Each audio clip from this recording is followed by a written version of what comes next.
আমাদের কানে যে গান এলো তার এমনই জনপ্রিয়তা এলো, সে কিন্তু এইসব গানকে ভাসিয়ে নিয়ে কোথায় চলে গেল। যা সুন্দর আর যা সত্য সত্য তার গ্রহণযোগ্যতা কোনোদিনও নষ্ট হয় না, নষ্ট করা যায় না। এটা আমি বিশ্বাস করি। হয়তো সাময়িকভাবে কিছু সৃষ্টি আলোড়ন তৈরি করতে পারে, কিন্তু সেটা ইতিহাসে থেকে যাবে না, মানে সেটা চিরস্থায়ী হবে না। যে কারণে মিমিক্রিকে তো আর আর্ট বলে গ্রহণ করা হয়নি কখনো, এটা থেকে যাবে। আমরাও খুব আশাবাদী যে সুস্থ সঙ্গীত সে সারা পৃথিবীর গান বাজনাই থাকবে একইভাবে। অবশ্যই দুটো সত্তা যদি বলি, একটা হচ্ছে সারাদিন অধ্যাপনা করা, ছাত্রছাত্রীদের নিয়ে তাদেরকে চালনা করা, সেইটা একটা জগৎ। পাশাপাশি একজন পারফর্মার হিসেবে যখন অডিয়েন্সকে ফেস করছেন, এই দুটোকে ম্যানেজ করেন কিভাবে? আসলে আমি আলাদা করে কখনো ওইভাবে দেখিনি, কারণ আমি যে শেখাই ওটাও যে আমি খুব একটা স্টুডেন্ট ম্যানেজ করি বিষয়টা এমন জায়গায় থাকে না।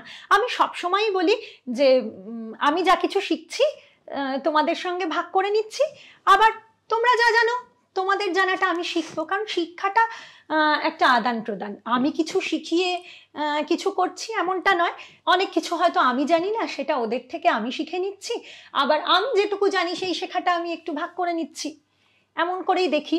আর ওদের সঙ্গে থাকতে থাকতে আমার যেটা মনে হয়, আমি ওদের পালসটা চিনতে চিনতে আমার খুব একটা মনে হয় যে মানুষ কেমন চায়, পারফরমেন্সের জায়গাটাও আমি খুব রিলেট করে নিতে পারি।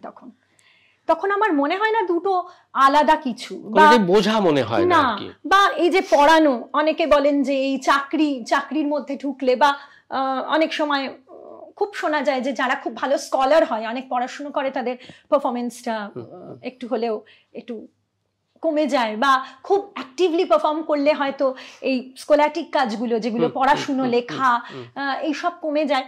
এইভাবে আমার কখনো হয়নি আসলেই, কারণ আমি দুটোকে, হ্যাঁ একটু কঠিন, একটু কষ্টকর, অবশ্যই একটু কষ্টকর, কিন্তু চাইলে যে করা যায় না এমনটা নয়। কারণ ওই যে আমি বলছিলাম যে গানকে যখন থেকে নানানভাবে দেখা শুরু করলাম, তখন ওই দেখা নিয়েই আমি ভাবলাম এইরকম ভাবেই পারফর্ম করি না কেন, এরকম ভাবেই এমনই এটা হয়ে গেল। তখন যেখানেই কিছু পারফর্ম করতে যেতাম, বা কখনো কোনো টিভি চ্যানেলে বা কোথাও গেছি লাইভ করতে, তখন সবাই জিজ্ঞাসা হচ্ছে আজকে তাহলে কি থিম, বা আজকে কি বিষয় নিয়ে প্রোগ্রাম। তো এই যে বিষয় চর্চা গানের সঙ্গে সঙ্গে জড়িয়ে গেল, সেটাকে আর আলাদা করিনি কখনো যে এইটা পড়াশুনো আর এইটা পারফরমেন্স, দুজনে একে অপরের হাত ধরেই চলেছে। কারণ এইটা পারফরমেন্সটা আমার সেই গভীরতায় যাবে না যদি না আমি এই লেভেলে পড়াশুনোয় ডুব দিই। আবার পড়াশুনো শুধু করলে আমি সুরটাকেও ধরতে পারবো না। দুজনকে দুজনের হাত ধরে চলতে চলতে রিসেন্টলি দেখা গেল আমি এতদিন ধরে বিভিন্ন জায়গায় অনুষ্ঠান করতে করতে, বা বিভিন্ন জায়গায় লেখা জমা দেওয়ার তাগিদে এই করতে করতে আমার কাছে অনেক রবীন্দ্রনাথের গানকে দেখার অনেকগুলো দিক নিয়ে আমি কাজ করে ফেলেছি নিজের অজান্তেই। তো এই হয়তো এবারেই বইমেলায় আমার একটি বই বেরোবে, বই প্রকাশিত হবে, সেটি হচ্ছে ওই রবীন্দ্রনাথের গানকে আমি বিভিন্ন সময় বিভিন্ন অনুষ্ঠানে যে বিভিন্ন দিক দিয়ে দেখেছি, সেটাই ছোট ছোট প্রবন্ধ আকারে আমি আপাতত 10টি প্রবন্ধ নিয়ে একটা খণ্ড হচ্ছে। আর এই দেখাটা তো নিরবিচ্ছিন্ন, এটা তো চলতেই থাকবে আমৃত্যু।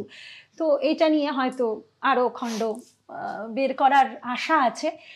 তো এইভাবেই চলা আর কি, সবটা হাত ধরেই চলছে, কোনোদিনও একটা এক্সচেঞ্জ হচ্ছে, জাস্ট একটা এক্সচেঞ্জ হচ্ছে, আলাদা করে ইন্টারঅ্যাক্টিভ একটা সেশন চলছে। আমরা একটু হালকা চালে যদি একটা কথা বলি, সানি ডেজ মানে ক্রিকেটের সঙ্গে মিউজিকের না কোথাও একটা মিল পাওয়া যায়। সানি ডেজে সুনীল গাভাস্কার এক জায়গায় লিখছেন, যখন ব্রেবন স্টেডিয়ামে ওয়েস্ট ইন্ডিজের সঙ্গে, তো তখন ওয়েস্ট ইন্ডিজ মারাত্মক একটা team, Andy Roberts India bat করতে নেমেছে, সুনীল গাভাস্কার হাঁটছেন, অ্যান্ডি ওকে স্লেজ করার জন্যে ও প্যারালালি হাঁটতে হাঁটতে বলছে, আজ কিন্তু ফার্স্ট বলটা আমি করছি তোমাকে, বারবার ওকে বলছে। সুনীল গাভাস্কার কোনো উত্তর দেননি, 2বার 3বার 4বার 5বার। একসময় অধৈর্য হয়ে অ্যান্ডি সমানে বলে যাচ্ছে, আজ কিন্তু মনে রাখো আমি তো ফুল অফ এনার্জি, আমি ফার্স্ট বলটা তোমাকে করব। গাভাস্কার বললেন, আরে বাবা বলই তো করবে, ও তোমার গলির ছেলেটাও বল করো, তুমিও বল করো। বিষয়টা খানিকটা সেই দিকে গেল আর কি, যে যাই আসুক না কেন তো গানই আসবে প্রসঙ্গে। পাড়ায় যে বল করে তার বলে আমি 6 মারবো, তোমার বলেও 6 মারবো। গাভাস্কার সেঞ্চুরি করেছিলেন, সেটাও আমরা মানে দুবার মধ্যে ওই একটা স্মার্ট স্কোয়ার কাট ওভারপিচ বলকে খেলে দেওয়া চলতে থাকবে। প্রিয় কম্পোজার রবীন্দ্রনাথকে আনবো না আমরা এর মধ্যে। আচ্ছা, প্রিয় কম্পোজার এবং লিরিসিস্ট সলিল চৌধুরী। কারণ আমার না ওই চলনটা, মানে এটা তো আমরা মানে এটা তো বলাই বাহুল্য যে রবীন্দ্রনাথের পরেও রবীন্দ্রনাথের গানের প্রভাব বহুদিন পর্যন্ত কেউ ভাঙতে পারেননি, কিন্তু সলিল চৌধুরীর সৃষ্টিতে প্রথম আমরা ওই ওই ঝিলমিল ঝাউয়ের বনে ঝিকিমিকি ধারে ফাঁক দিয়ে যে চাঁদ মারে উঁকি, বা সুরে রুই ঝড় ঝড় ঝড়না ঝড়না হায় মরি হায় রে ঝড়না, এই যে সম্পূর্ণ নতুন একটা চলন, ওইটা খুব, এবং তার সঙ্গে তার গীতি কবিতাও, মানে তার লিরিক। কারণ রবীন্দ্রনাথের ওই বিশাল প্রভাব, সলিল চৌধুরী নিজেও বলেছেন উনি ভীষণভাবে প্রভাবিত ছিলেন থেকে সরে আসা এবং একটা আবার নতুন যুগ সৃষ্টি আমরা যদি বলি তাহলে তো সবার আগে তাকেই মনে করব। মানে যিনি কৃষ্ণকলি গান শুনে রবিবাবুকে খোলা চিঠি লিখতে পারেন, মানে হয়তো তার কৃষ্ণকলি বলে কবিগুরু তুমি চিনেছিলে, সলিল চৌধুরী। আমরা সলিল চৌধুরীর কোনো গানে থাকবো একটু, কি স্কেল?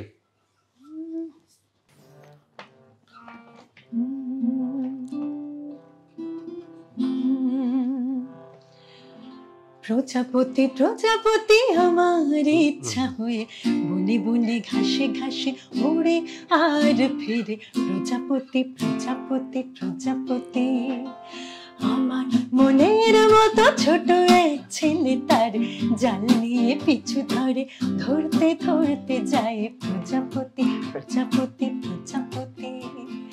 লাল নীল সাদা কালো হলদে বেগুনি রং কত শত প্রজাপতি হয়, সারাদিন ধরে ধরে ছোট্ট ঝুলিতে ভরে একদিন ঘরে ফিরে যায়।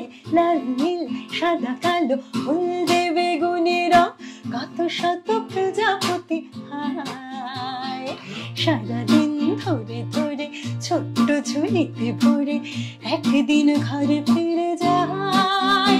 ফিরে দেখে সে দেখে যে ঝরে ঝরে মরে গেছে প্রজাপতি প্রজাপতি প্রজাপতি আমার ইচ্ছা হয়ে বনে বনে ঘাসে ঘাসে ওড়ে আর ফিরে, প্রজাপতি প্রজাপতি প্রজাপতি। আরে কি অসাধারণ কম্পোজিশন, কি অসাধারণ কম্পোজিশন! এটাকে হিন্দিতে জানেমান করলেন, কি অপূর্ব কম্পোজিশন। যে একটা স্টেকাটো ফর্ম করছেন, স্টেকাটো ফর্মে গানটা হচ্ছে, আর তার অর্কেস্ট্রেশন এ এক অসামান্য।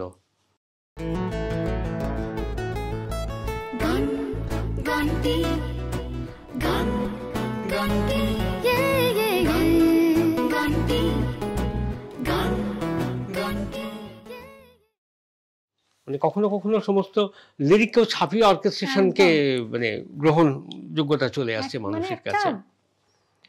সত্যি একটা নতুন যুগ, তো মানে আরেকটা যুগ, নতুন যুগ। আমরা বাঙালিরা যদি বলি, এতে কেউ যদি বলেন যে খুব প্রাদেশিক মনোভাব টনোভাব, ওই জাতীয় কথায় যাব না, কিন্তু বাঙালির এমন কিছু সম্পদ আছে এখন কিছু না থেকেও, মানে ওগুলো আমাদের আমৃত্যু গর্বের বিষয় হয়ে থাকবে যদি একজন দুজনকে নিয়েও আমরা ভাবি। যদি গানের মানুষরা শুধুমাত্র রবীন্দ্রনাথ এবং সলিল চৌধুরী এই একটা জার্নির মধ্যে দিয়ে যায়, তাতেও আমাদের জীবন মানে শেষ হবে না আর কি। এত মানে আড্ডা মারার প্রসঙ্গে এত কিছু চলে আসে যেটা প্রায় অন্তহীন একটা জায়গায় চলে যায়। তো সেই ক্ষেত্রে আমার মননশীল বা বোধসম্পন্ন মানুষ যখন গানের মানুষ হন, তাকে আমার একটা কথা, এটা আমি আগেও জিজ্ঞেস করেছি কয়েকজনকে, যে মিউজিকের সঙ্গে যার খুব একটা ইটারনাল অ্যাফেয়ার চলে, তার কি মনে হয় যে এই যে সারাদিন একটা নিরন্তর সঙ্গীত চর্চা চলছে তো কোনো না কোনো কাজে, কিন্তু আবার দিনের শেষে সারাদিন পরে যখন শুধু দুজন মুখোমুখি হন, আপনি এবং সঙ্গীত, তখন কি অনুভূতি হয়? একেবারেই মানে মুখোমুখি, মানে ফেস করছেন তখন মিউজিককে। এটা ঠিক কি মনে হয় এটা বলাটা তো খুব মুশকিল, কারণ সারাদিন এত জুড়ে থাকা হয় এবং দিনের শেষে এই ফেস করবার অনুভূতিটা হয়তো ঠিক বলে বোঝানোর মতো নয়, কিন্তু মাঝে মাঝে আমার খুব মনে হয় যে শুধু এই মুখোমুখি থাকাটা যদি অনেকক্ষণের জন্য হয়, মানে মাঝে মাঝে আমার খুব মনে হয় এই সব কিছু থেকে, সব কিছু ছেড়ে কিছুদিনের জন্য একটু পালিয়ে যাওয়া। এটা আমার ছাত্রছাত্রীরা খুব, যারা কাছের তারা খুব ভালো জানে। আমার খুব মাঝে মাঝেই মনে হয় যে আমি কোথাও একটা পালিয়ে যাই, মানে কোথাও একটা চলে যাই, সেখানে শুধু আমি আমার সঙ্গে থাকবো আর আমার সুরের সঙ্গে একান্তে নিভৃতে আলাপচারিতা করব। সেখানে আর কেউ থাকবে না, কিছু থাকবে না, কেউ আমায় ডিস্টার্ব করবে না, কেউ আমায় ডাকবে না। এইটা না হঠাৎ করে মাঝে মাঝে, মানে কারণ ওটা তো সারাদিন চলতে চলতে সুর মিলেমিশে আছে, কিন্তু যাপন করার জায়গাটা যখন আসে তখন মনে হয় যেন আরো সময় লাগবে, আরো অন্তরঙ্গ হতে হবে। তখন মনে হয় যে পাচ্ছি না, মানে কত কিছু বাকি রয়ে যাচ্ছে। হ্যাঁ, তখন মানে এই যে এতক্ষণ যে কথাগুলো হচ্ছিল, বেশ গান, পড়াশুনো হাত ধরে চলছে, ওটা সবই হাত ধরে চলছে, কিন্তু ওই সময়টা মনে হয় যে না, সবকিছু থেকে একটা কোথাও মুক্তি চাইছে মন, সবকিছু থেকে কোথাও দূরে যেতে চাইছে মন, শুধু একান্তভাবে সুরের সঙ্গে অন্তরঙ্গ হতে চাইছে মন। এইটা খুব মনে হয়। একটা জায়গা খুব যাচাই করে দেওয়ার সুযোগ হয় না সব জায়গায়, কিন্তু যেহেতু আমিও অন্তরঙ্গভাবে সঙ্গীতের সঙ্গে জড়িয়ে, তো একটা জায়গা মনে হয় যে এখন যারা শিখতে আসছেন তার মধ্যে কি দুটো আমি শ্রেণী দেখতে পাই। এটা হয়তো আপনি ডিফার করতে পারেন আমার সঙ্গে। একদল আসছে একটা তাৎক্ষণিক সাফল্যের জন্য, এই যে সংখ্যাই বেশি, মানে প্রশ্ন কমপ্লিটের আগে বলে দিলেন। আর একটা গ্রুপ আসে যারা খুব ইটারনালি ওই মিউজিকটার জন্য আসে, কষ্ট করে আসে, খুঁজে পেতে সেটা দূরবীন দিয়ে দেখতে থাকবে। আসলে প্রশ্নটাই এমন থাকে যে কতদিন কিরকম রেয়াজ করলে ঠিক আমি এতদিন পরে স্টেজে গাইতে পারবো, খানিকটা কোর্স কমপ্লিটের মতো। আমি বুঝতে পারি না এর ঠিক কি উত্তর দেওয়া উচিত। গত পরশুদিন আমি ইন্টারাপ্ট করলাম, গত পরশুদিন একটি মেয়ে দিল্লি থেকে আমার কাছে শেখা আরম্ভ করলো অনলাইনে। মানে প্রথম দিন, মানে আমি তাকে শেখাচ্ছি how to hold the guitar, the name of strings, যেগুলো প্রিলিমিনারি থাকে। তো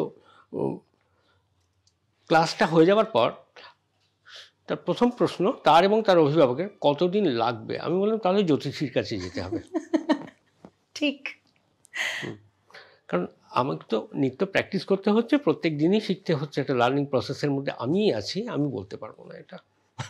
কারণ এই প্রসেস যে শেষ সবার নয় সেটাই মানে বোঝানো যায় না, মানে এটা। আর এটা তো ডিপেন্ড করে, কারণ এই বিষয়ে তো কোনো সন্দেহ নেই যে ফাইন আর্টসটা তো নিয়ে আসে মানুষ, সুতরাং কারুর একটা সা হয়তো সে জন্মেই সুরে সা বলছে কিছুদিনের মধ্যেই, আবার অনেককে ওই সুর বসাতে অনেক দিন সময় লাগছে, এটা তো আছেই।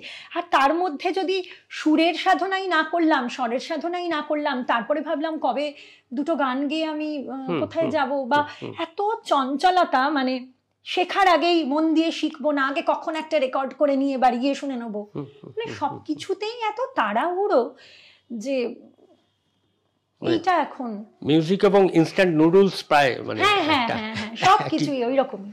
তবুও আমরা আশাবাদী, কারণ কিছু তো মননশীল ছাত্রছাত্রী তো থাকবেন, তা তো আছেই। কারণ আপনারই নিজের প্রতিষ্ঠান যেটা রবি স্পন্দন, মানে সেখানে প্রাণের স্পন্দন পাওয়া যাচ্ছে, যদি একটু বলেন। হ্যাঁ, প্রাণের স্পন্দন পাওয়া যায়। আর আমার বেশ কিছু ছাত্রছাত্রী তারা অন্তত আনন্দ করে গান গাইছে। আমি আর কিছু এগোবই না, আমি বলবো তারা গানের মধ্যে আনন্দটাকে অন্তত খুঁজে নেবার চেষ্টা করছে। ঠিক ঠিক ঠিক। তাহলে আমরা যিনি শিল্পী, একজন ক্রিয়েটর, সৃষ্টিশীল মানুষ, অধ্যাপিকা দুর্বার সঙ্গে এতক্ষণ একটা আলাপচারিতা চলছে। আমরা তো একটু বিরতি নিচ্ছি, কারণ আমরা কখনো বলতে পারি না যে শেষ হলো, শেষ তো হয় না, আবার আসিব ফিরে। মানে এইটা একটা নিজেদেরই সান্ত্বনা দিই, কারণ এই সাংগীতিক আড্ডার কোনো শেষ হয় না, এটা দুপুর গড়িয়ে রাত্রি হয়ে যেতে পারে। সঙ্গীত শিক্ষারও যেমন শেষ নেই, এবং সাংগীতিক এই আলোচনার তারও তো একটা ওরকমভাবে জ্যোতিচিহ্ন পড়তে পারে তাতে। ঠিক। আমরা কিন্তু বিরতির পর আবার আসছি খুব শিগগিরই।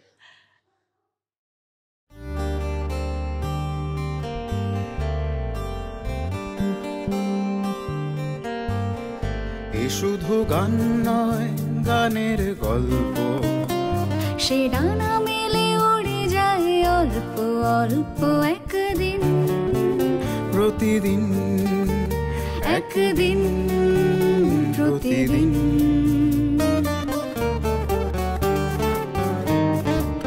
কেন সে গান গায় সে কথা অজানা, সে সরু সন্ধির সন্ধিতে নিশানা।